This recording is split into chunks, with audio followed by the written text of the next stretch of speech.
And we're very lucky to have three wonderful people from the Tzedek Centres joining us now. Thank you so much for being on. We're really lucky to have you because, of course, we've worked so closely with you for years now, and in particular, we've had you as a close partner in the emergency fundraiser that we launched immediately after October 7th, because you were doing such vital work responding to affected kibbutzim and communities in the Otef. So thank you for being on. Maybe I'll give it to Hagar. Hagar, do you want to introduce yourself? Yeah, of course. Hi. So very happy to be here, even on these circumstances. I'm Hagar. I'm the Partnerships Director for the Tzedek Centres. For those of you who don't know us, Tzedek Centres is a grassroots movement. We work in the municipal level in Israel, in different cities across the country, promoting democracy, equality, and justice through working with local communities in each city. That's what we do on a regular basis. Before I delve into what we did on October 7th, so maybe I'll introduce Maya and Ronen, who are with us. Maya is the director of our Frontline Cities Department that was formed just after and in consequence of the October 7th attack. And Ronen is the local manager of our Ofakim center that was formed also after the October 7th attack. Beautiful. Thank you. Oh, sorry, Maya, go for it.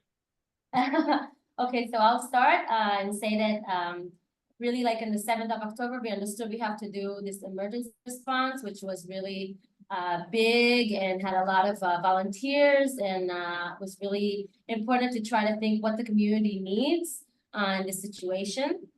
And we helped people with different kinds of needs, if they needed a place to stay, if they needed help with all kinds of, let's say, fulfillment of their rights, and to see how to help them, and if they needed any mental health. So we have this thousands of volunteers that were around the clock doing this. And what we thought would be our upgrade is to open this department of the Frontline Cities, and in every city to put a project manager that would have this local, try to see how this all this what is the special need of the city, and how could this project manager be efficient and be part of the community and see what the community needs, what the municipality needs, and to take the tools of the Tzedek Centres and bring them to the specific cities, together with the community, together with the municipality. And we have this department has started really right after the emergency response, and we're working in the cities of Ashkelon, Ofakim, and Netivot. And here we are with Ronen, and he will say what he's doing here in Ofakim. And that's it. עכשיו נדבר את זה. ואני אתרגם אותך.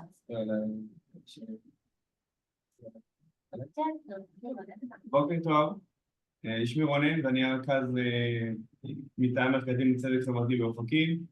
אני הגעתי למרכז בחודשיים אחרי תחילת הלחימה. זה הוקם כחירום בחודשים הראשונים, ותוך כדי הבנו שיש צורך אז ברכז של מרכזים באופקים לצורך המציאות זכויות, שהבנו שזה לא לבוא לשים פלסטר וללכת, אלא ממש להיות עם התושבים יד ביד עד היום, כשנה אחרי כמעט. אוקיי, אז אנחנו נתרגם.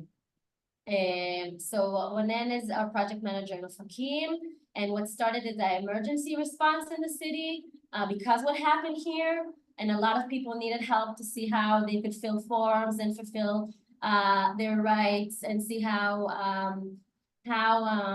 they could succeed on getting what they need because of the situation, because there was a really unpredictable and harsh situation. So Ronen is sitting here and he meets people by day-to-day base and help them to get their rights, and depending what happened here, and every person in a specific story. And what started as an emergency is now becoming something sustainable for the long run. Maybe I can add like a little explanation. So as I mentioned, the Tzedek Centres, we work in the municipal sphere all around Israel. That's what we do on a regular basis.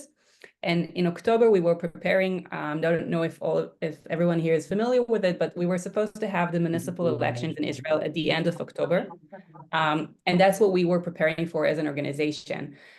What it meant is that just coming to the 3 weeks before the elections, we were at full capacity. We had added team members that were paid to join us at that time and volunteers all across Israel, preparing to turn out voters to come and vote in the municipal elections and promote topics that are within the democracy, equality, and justice sphere. So when October 7th hit us as an organization, we had the ability to very quickly shift our focus because we had such a big staff of and volunteers at our hands. And that's when we started doing our emergency work. The first thing that we did with the emergency work was working with people that were evacuated, mostly the kibbutzim and the cities that are within the 7-kilometer sphere from the Gaza border. They were granted with government-funded evacuation to hotels in Eilat and the Dead Sea and other areas around Israel. And together with the Shomer HaTzair movement, we worked with them in the hotels where they were evacuated to.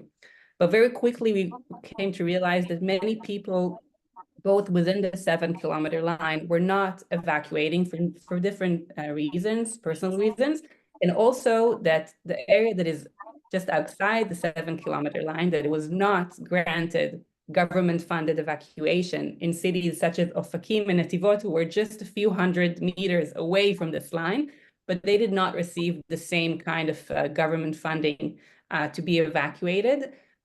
Even though in Ofakim, where Ronen lived, 50 people were killed on October 7th. There were Hamas fighter or terrorists that came into the city and slaughtered people in one specific neighborhood. But still, they did not receive exactly the same rights as people that were within the 7-kilometer line. I keep referring to this line because it's a very important nuance. And that is when we realized that we need to shift our focus to work with the peoples that were not receiving the same rights as those that were evacuated. So we kind of started working both with the evacuated communities that were in the hotels, but also in the 3 cities that were not evacuated, Ofakim, Netivot, and Ashkelon. And that is where we continue to work until this day by opening 3 Tzedek Centres, new Tzedek Centres that did not exist before October 7th in these 3 cities. And as Maya mentioned, when we came into these cities working in the emergency period, the first 3 months were very intensive emergency work, we asked the municipality, what exactly do they need from us? And that's when we started working with the municipality, focusing in each city on a specific topic that they chose that they needed help and reinforcement in. And in Ofakim, the topic that was most urgent back then, and it still is today, because like Ronen mentioned, it's not a one-time thing, is helping the residents of the city have access to either bureaucracy or other aspects of rights fulfillment.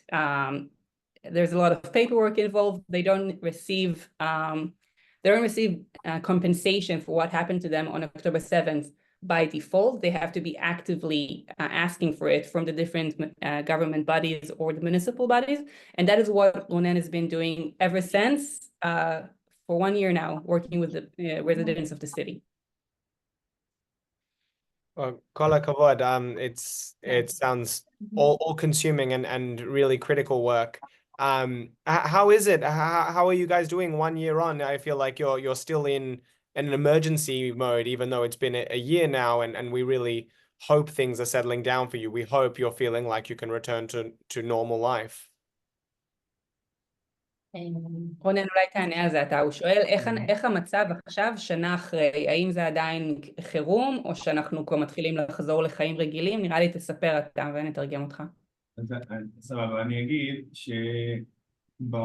בוא נגיד בחודשים האחרונים, בחודשיים שלושה האחרונים, יש רגיעה בהגשה כנפגע פעולות איבה, ואנחנו כן עדיין מתפעלים את העניין של נפגע פעולות איבה. זאת אומרת שגם עכשיו בבוקר הזה, היום בבוקר, יש לי פה גם קבלות על השולחן, אנחנו עוזרים לתושבים לקבל את ההחזרים שמגיעים להם מביטוח לאומי עבור טיפולים כמו פילאטיס, כמו שחייה שהם עושים, שזה עוזר להם. יש להם סל של 6,000 שקל בשנה, עד סוף שנה לממש, ואנחנו עוזרים להם בעצם לקבל את ההחזרים של זה. ומה המצב בעיר? אולי תספר קצת. מה האווירה בעיר? אני חושב שאנחנו עדיין לא 100%, לא 100%. יש עדיין, במיוחד שאת עוברת בשכונת מישור הגפן, יש עדיין תחושה של מה קרה לנו פה, זה עדיין לא עובד. כל שלט של נרצח או כל איזה אנדרטת זיכרון שעשו מחזיר אותך ל7 באוקטובר. לא פשוט, לא פשוט, אבל אני מאמין שאנחנו נצמח מזה וצומחים מזה. מה do you want to say? אוקיי, אז אני אתחיל, ואם אני פספסתי משהו אז זה. So people are coming here and coming to Ronen and coming to the office and trying to see, because like Agal said, they have to be active. So people are still coming and trying to see how they could fulfill their rights, and specifically around the subject of being someone that is hurt because of terrorism. It's called Nifga Pulot Eiva, which is they get acknowledged as someone that was hurt from a terrorist attack. And so now a lot of it, and through all this year, people came and tried to see how they fill forms, and they have to bring all kinds of things to show that they were, that something happened to them since that situation. So he did say on one hand, in the past 2 months, people are more less coming specific to that subject, but they're still coming for other subjects, and they're still coming in general to get acknowledged for that, and they bring like all kinds of receipts so they could show through the social security, Bituach Leumi, right? I hope I said it right. So they bring all kinds of receipts to show that they had mental health, and they had Pilates, so they had all kinds of things to help them, let's say, grow from the situation. And I think in the general atmosphere in the city, I think that next week is the 7th of October. And people in general and in specific, when you go to Mishor Geffen, which is the neighborhood where the attack happened and people were murdered in their houses and in the streets, and it was a really horrific situation. So every time he goes there, or every time people go there, there's a really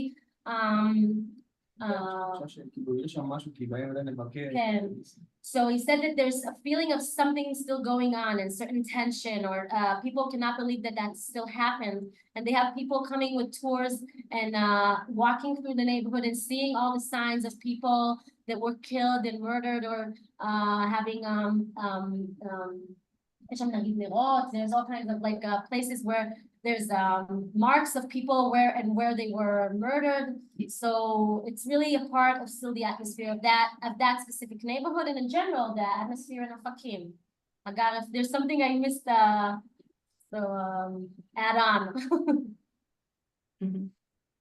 No. And is that the case for you? Ronen, I know, lives in Ofakim. Maya, are you in Netivot, or are you also in Ofakim? I am the project manager of the 3 cities. So Yeah. I used to live in Netivot, Yeah. specifically. I used to live in the south. Now I don't live in the south, but I come here all the time, and I have the project managers, which I meet them every week, and we talk all the time, and I know their managers. I know because they work as part of a municipality, so I know all the partners they work with, and I am with communication with everyone.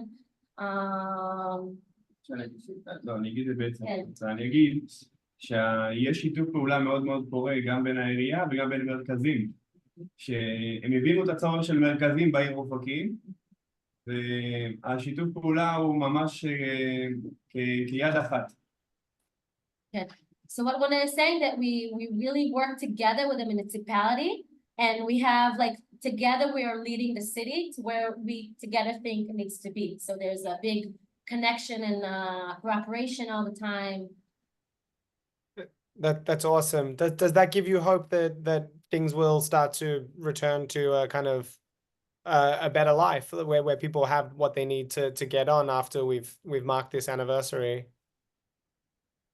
הוא שואל אם זה נותן לך תקווה, כאילו בעצם הדברים האלה שהמצב יהיה יותר טוב, שתגיעו להחלמה, או שתגיעו למצב... אני חושב שהעצם העובדה שאנחנו פה ונותנים את השירות הזה, זה גם מרפא אותם וגם מרפא אותנו ביחד. כי אני לא רואה איך היו מסתדרים בלי המרכז שהוקם כמרכז למיצוי זכויות, איך היו מסתדרים כל התושבים, בעיקר של שכונת מישור הגפן שנפגעה ב7 באוקטובר, ובכלל שזה נפתח לכלל התושבים. So what Ronen says that he thinks that this will be ריפוי, like איך אומרים את המילה ריפוי? Healing, like a healing situation for the people themselves and for the city. And he thinks that this collaboration will bring to that place. And he doesn't know what would have happened if Merkazim weren't here in the situation, specifically in Ofakim, because people would have needed to do this by themselves, and not everyone knows all the knowledge and knows what to do to get this fulfillment of rights in a way. So this is a really crucial and point where Merkazim and the Merkaz Mitzvah Zkuyot and all these collaboration with the municipality all together really did like a change in the city for the people that came specifically from the Mishor HaGefen part of the city, and in general people in Ofakim. I think one part of it that is very strong in the healing process, and it's a word that we've been using a lot in Israel since October 7th in rebuilding resilience, is that originally as an organization, Tzedek Centres is the founding idea is that you give the power to the people. So what we do on a regular basis are training programs for people to become more active in the cities in which they live. That's what we do every day. And through these training programs where we teach people the tools how to affect change in the city that they want to see, they form action groups and they start promoting different aspects in the city. And bringing in that kind of background and framework of thinking into this town of Ofakim, it was a very gradual process, but I think it was a very meaningful one because getting people active in the rebuilding of the city and taking action and doing community events with the population, not just coming from the outside and solving their problems for them, but both as a resident of the city himself, but also working together with a lot of people from the city, has been able to kind of like, it's not empowering, they have the power, but helping them come back from this very, very, there's no word to describe what October 7th was. It was a huge, huge trauma that it still takes time to come from. But very soon after the holidays in November, Ronel will start the first training program in the city, taking the tools of the Tzedek Centres together with the idea of doing a Bet Midrash, which is connecting people from different parts of the city, and getting them to become active in the rebuilding of the city through this training. So that's something that we're very excited about. Yeah, so that sounds powerful. Well, I know this was also personally powerful for you. Ronen, if I'm not mistaken, this was something that really called to you. You were not at all, this was not your profession before October, is that right? הוא אומר שזה באופן אישי גם פגש אותך, כי זה בכלל לא היה עיסוק שלך ב7 לאוקטובר, או זה פגש אותך במקום אישי, כאילו לשאול אם זה נכון, וגם תגיד לך במקום שלך. כן, קודם כל אני גר ליד שכונת מישור הגפן, 500, בין 400 ל-500 מטרים. כן, זה תפס אותי בכלל איש מכירות, שעשיתי שינוי בעקבות ה7 באוקטובר, שהחלטתי שאני באמת רוצה לעשות עם עצמי משהו טוב, בצד שזה טוב למען התושבים ואחר כך טוב למעני, ואני מברך על זה. אני מברך על ההזדמנות שניתנה לי ממרכזים, להיות השליח שלהם פה, להיות הפנים שלהם והדמות שלהם פה. תודה. רונן, אתה תרצה לספר קצת על היום עצמו, שאתה לא... אין לי בעיה לספר על היום עצמו. אני אספר רגע את מה שאמרת, ואז... So I'm just going to translate Ronen for a sec. So Ronen said that, as a resident of Ofakim, he lives just 400 meters away from Mishor HaGefen, the neighborhood where the attack happened. And it really did affect him on a very personal level. He made it, before that, he was working as a salesperson, just as a regular job. And he made a different decision following October 7th that he wanted to change his profession completely and do something that is for the community, and for himself as well, he says. And then he found the opportunity through the Tzedek Centres, and he feels very privileged to be able to be that person in Ofakim, bringing this knowledge and the tools to the people. And I will say that we are also very privileged to have him, because we could not have found a more dedicated and able person to do this job. And really 24/7, he's available for the people, helping them with their problems. So yeah. Well, אני מסמיק, תגיד לו, אני מסמיק. He's blushing. I will add to that. I will say that we too feel privileged to partner with you on this. I know that on October 7th, on October 8th, our community was reaching out and saying, what are we doing? How can we be there? You know, everyone here, of course, was touched, just maybe not as directly as you were, but of course everyone has family, friends, and so we were looking on, and we were so lucky to be able to partner with you in the direct response, and so heartened by all of the beautiful updates you've been sending, and the amazing work you've been doing. So thank you for everything. We really thank you. We could not have done it without the support of our partners, so we appreciate it very much. Just as a last question, it's a beautiful note to end on, but maybe also just to add any other additional notes, thoughts, feelings for the diaspora. What are you thinking about right now, and what do you want our people in Australia here to hear on October 7th? יש לנו עוד מחשבות, תהיות, שאנחנו רוצים לשתף כאילו לקראת האנשים שישמעו חושבת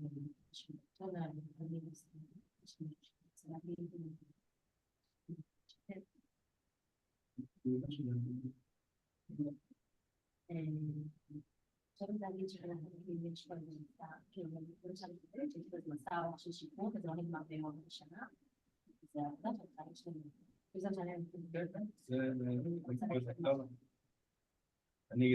Okay, so I will say something that what is important for me and Ronen to say, that this is the long term, and building communities back again after what happened is going to take it's a long run. זה היה סיפור, אבל זה יהפוך להיות פרק מהסיפור שלנו, And he said there's a big story, and this is a chapter as a part of the story of the Tzedek Centres here in Ofakim. And this is it's not the whole story, it's just a part of it.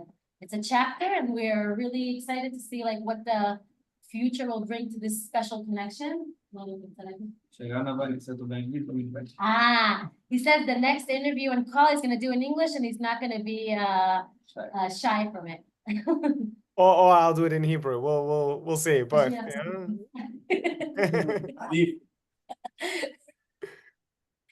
Yofi, to that. Well, thank you so much. Really, we really appreciate it, and we're thinking of you. We're standing with you on the anniversary on this day, and so thank you for everything. Thank you. We are all hoping for the return of the hostages. That's something that we're working constantly to remind our government, and very hopeful for a better year. It's going to be the new year soon, both in the south and in the north. A peaceful year, hopefully. And yeah, thank you all very much. Amen. Amen. Thank you for letting us bring our voice. So thank you.